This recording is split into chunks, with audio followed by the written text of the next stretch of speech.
Hi, this is Jay Beale, and I'm here at KringleCon, and I want to give you a quick introduction to attacking a Kubernetes cluster. In Guardians, we do a ton of red teaming, and we get to do some defense too, and we do quite a bit of attack. And lately, we've been attacking a lot of Kubernetes clusters, and so I want to tell you how to do that. Look for some of my other talks for a longer introduction or for the next kind of intermediate episode. So let's see. This is my bio slide. So you're looking at the real life picture of me, and of course, a bio is a sea of text, and so I have another kind of bio slide. So if you were to pause here and look, every single one of these images has something to do with some part of my career over the last 20 years. Without further ado, let's talk. Let's talk about Kubernetes. So here's what we're going to talk about. I'm going to tell you what Kubernetes is, just a little bit, because we're in a very short intro here.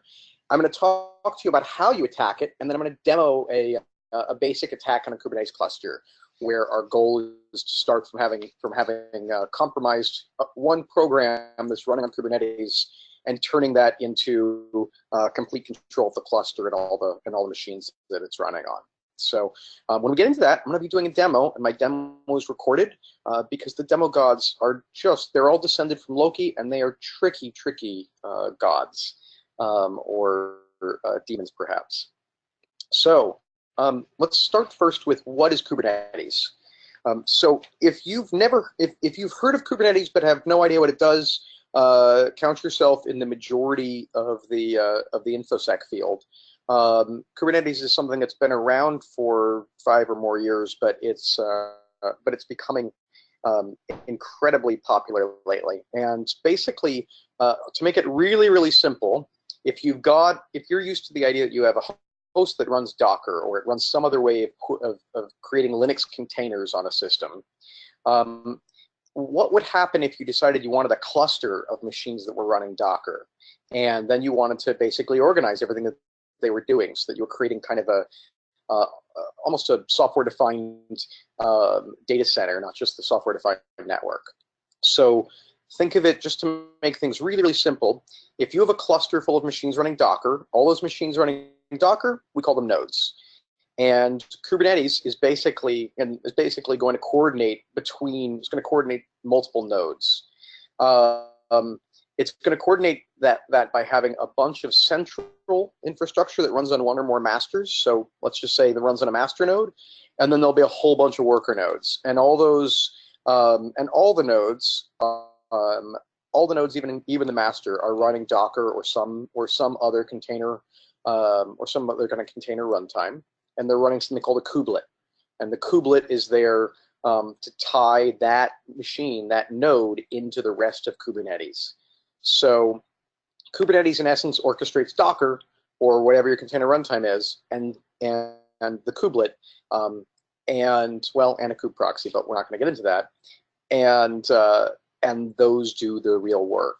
So to take over a cluster would mean violating expectations in any way. So I've got a little slide on just some of the attack steps. These are just some of the kinds of attack steps that you have available in Kubernetes.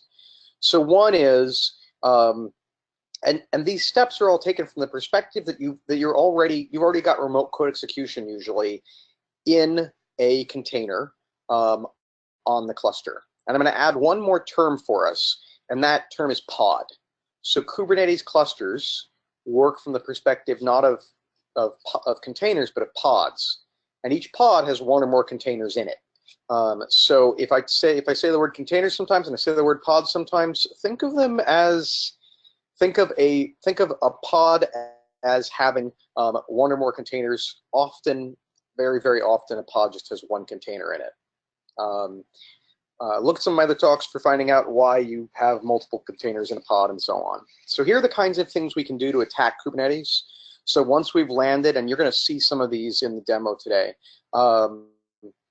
once you've landed in a pod, in a container, you might choose to ask the API server, the API server, the component that lives on the master and accepts your commands via REST API, You could ask it to basically do this equivalent of a Docker exec. You can say, hey, I'd like to create a shell in some other container.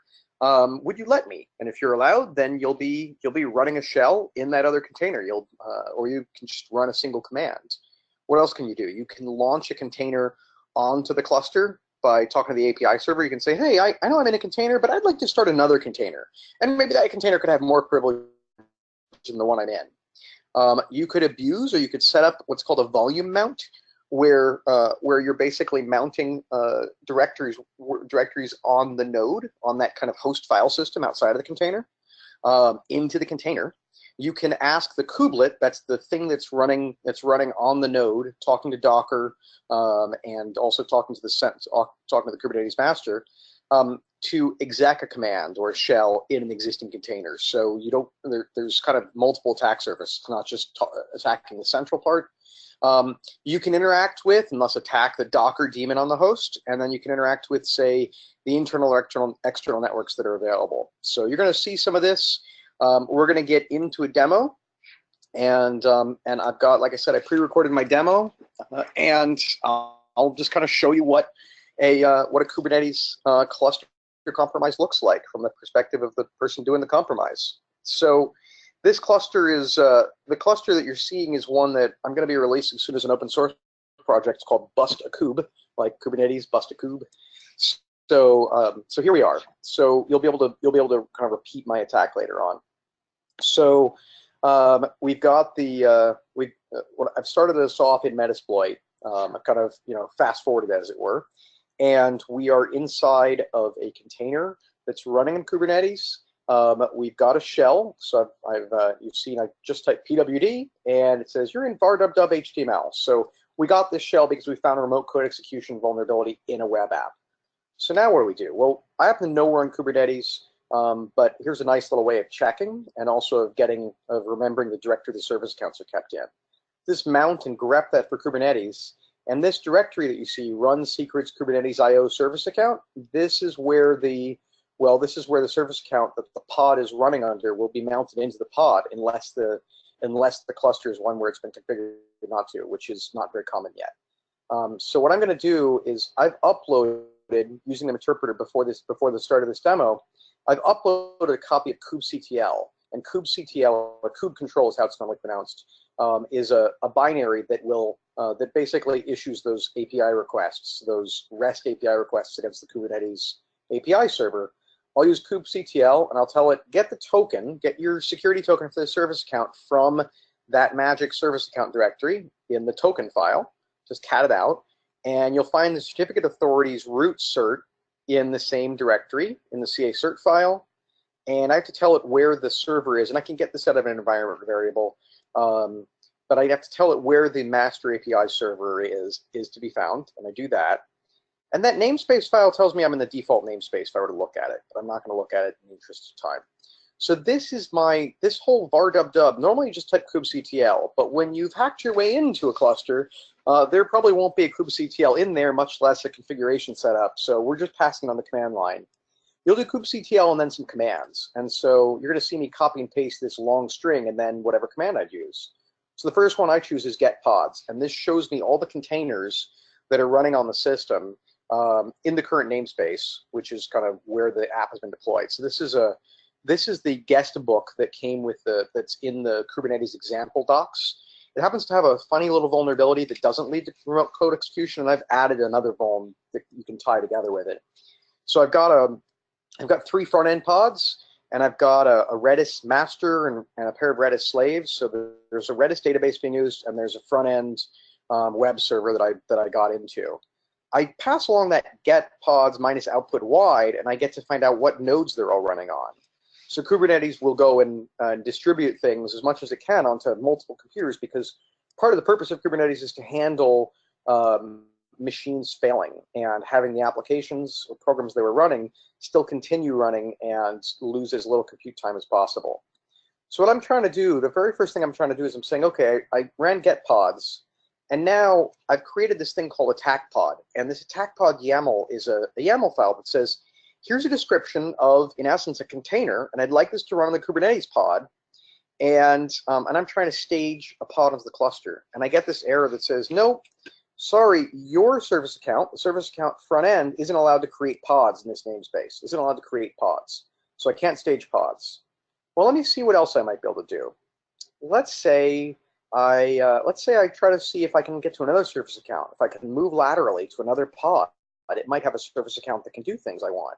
So I'm going to use another kubectl command, or kubecontrol. I'm going to use kube auth module, and and then say, can I exec into pods? Can I run programs in other pods? And it says, yes, you can. Oh, that's my favorite word here. So that's great. That means I can move laterally. So I'm going to go and run that same kind of thing, and I'll use the same kind of Docker syntax I use, and do this docker exec it. And think of it like interactive terminal. It's not quite that, but it's a great way of, it's the way I keep track of it. And I'm going to say, I'm going to go into the Redis master, and I want to run an interactive bash shell.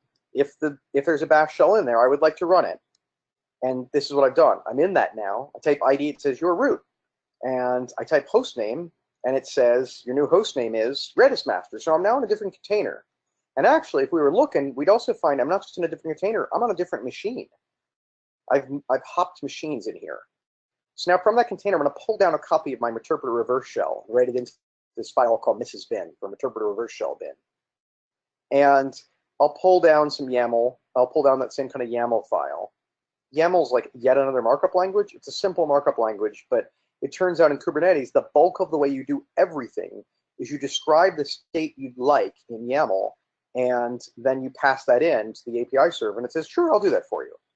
So I'm pulling down an attack pod YAML file that I already made, I'm pulling down the interpreter, I'm running the interpreter binary, and that's just to give myself kind of the opportunity for a better shell or for better remote access Trojan. So I'm going to background this channel, the front end one where I hopped from, and I'm now going to switch over back into my Metasploit console, and I'm going to catch the next session. And the next session is this Redis pod. So I'll interact with it. I'll upload a copy of kubectl to it. I've cut out some of the time there. Type shell so that I can back into shell. And now I'm going to take bash -i to get a little more friendly shell. And I've got this colorization that is so much a pain in the butt that I'm going to go to my Kali system and I'm going to grab my PS1 variable, which is kind of what defines what this prompt looks like. And I'm going to set it. I'm going to set the one in the host.compromise to the same one that I have here, so that just things will look a little bit nicer. I couldn't clear my screen, so I go and set my term variable to a VT100. Anybody old school enough to know what that is, I salute you. Get that service account directory, just find out what it is. I'm going to copy it, and I'm now going to create a more friendly kubectl file, kubectl command line, where I don't have to keep copying and pasting. So the first thing I do is I create a token variable that just has the contents of that token file, of this service account's token file. And I'm going to create a quick little alias. I'll alias kubectl to the full path where I upload kubectl, and then all of those other arguments, like the token equals, and it'll be $token, and you can find the certificate authority in this file path, and so on. So I'm setting that up so that I can do just like the proper owners of this cluster, as opposed to the new owner, which will be me. They just get to run kubectl commands, and they're much more elegant. They look much more elegant, so we're going to do that too with a nice little alias. So kubectl get pods -o wide, and now I've got that same list that I had earlier. I do a get pods real quick just to practice and just to make sure that I've got the thing working. But now what I'm going to do is I'm going to say kubectl apply and give it a YAML file and say make this so.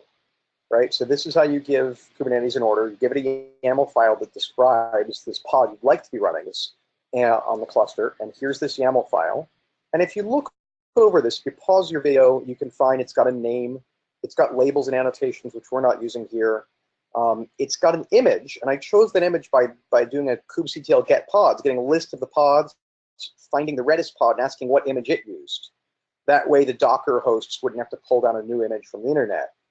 And these other parts I'm highlighting are basically, this is a volume mount. I can say I want this container that I'm asking to run on the cluster to not just be running and to use the Redis image as a base, but I'd like it also to have a volume mount. It's going to mount the hosts, so this host path, it's going to mount the host, the nodes, root path, and it's going to, which is slash, and it's going to mount that into the pod, into the container as /root.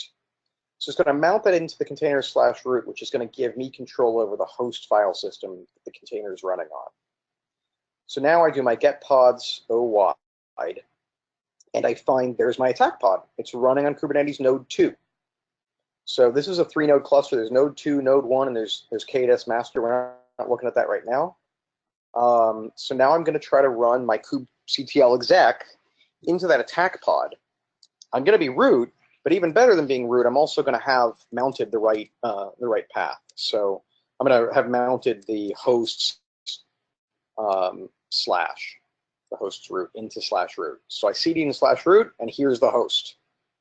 So now I'm going to do another cool little Unix Linux trick. I'm going to do chroot /root. I'm going to start a shell locked into /root directory. Inside this shell, /root is the root.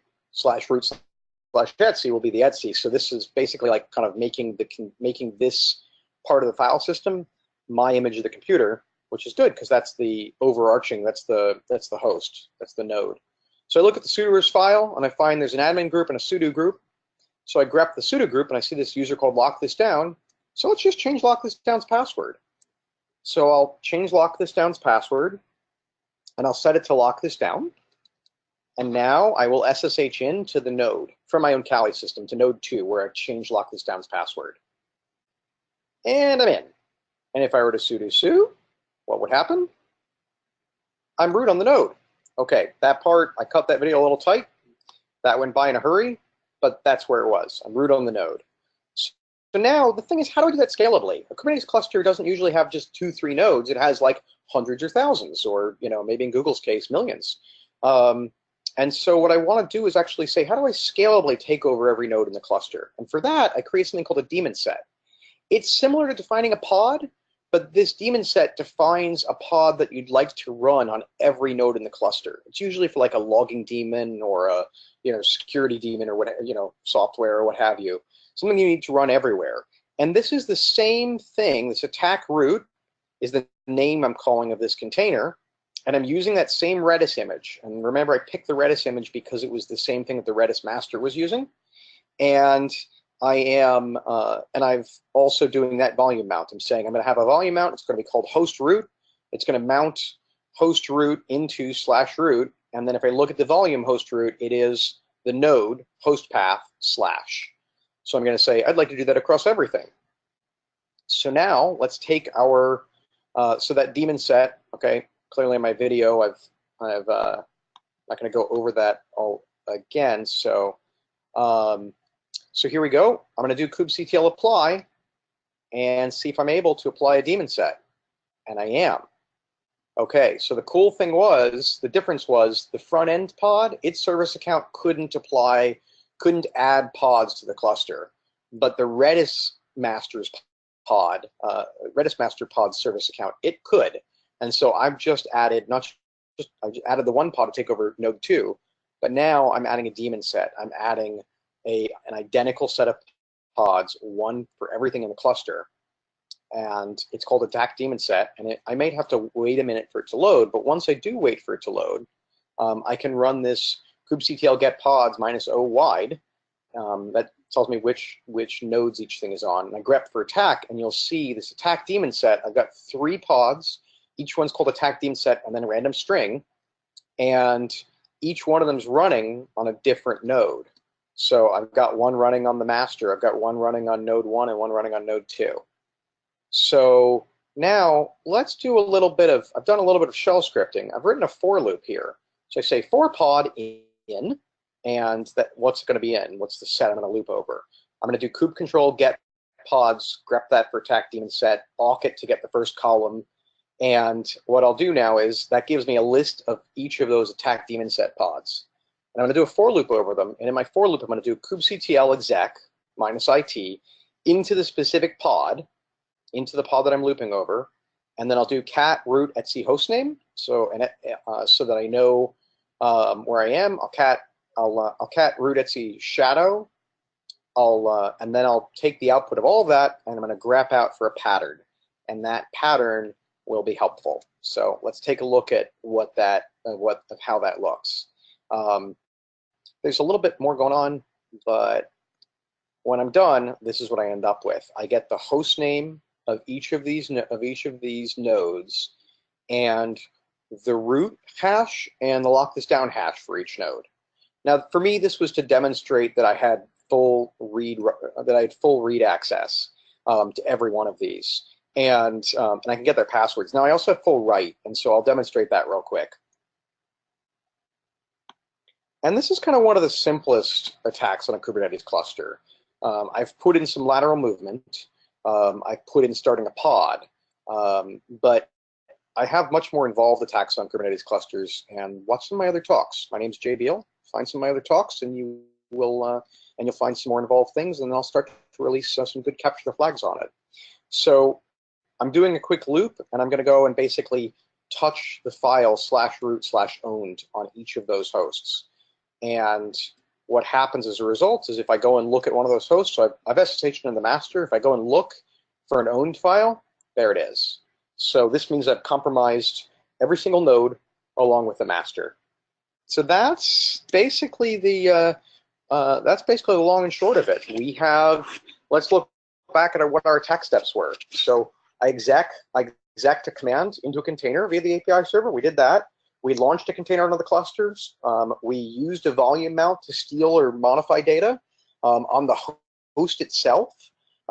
We didn't ask a kubelet to do anything. We didn't interact with the Docker daemon or internal or external networks. So those are clearly some of the other things we have. And there are a bunch of other attacks. One of the most fun ones, honestly, is to see if your cluster is running on AWS or is running on GCP or on Azure, and see if you can reach the metadata server and basically get a copy of your service account token that the whole cluster is running under. Because then you have not just the hosts, but you actually have the account, which means you basically have kind of the data center, or at least whatever your account can do in the data center.